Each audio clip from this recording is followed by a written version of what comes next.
Bom hình isso bom hình rồi giờ con đấy sao sao đây không biết nữa con đi gỗ lang chứ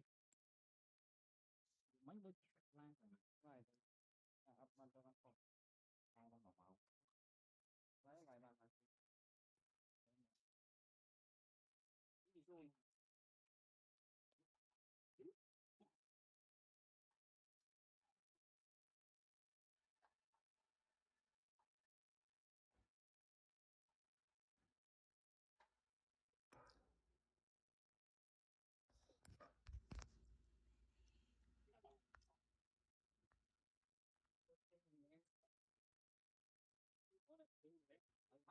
ta tôi đi đâu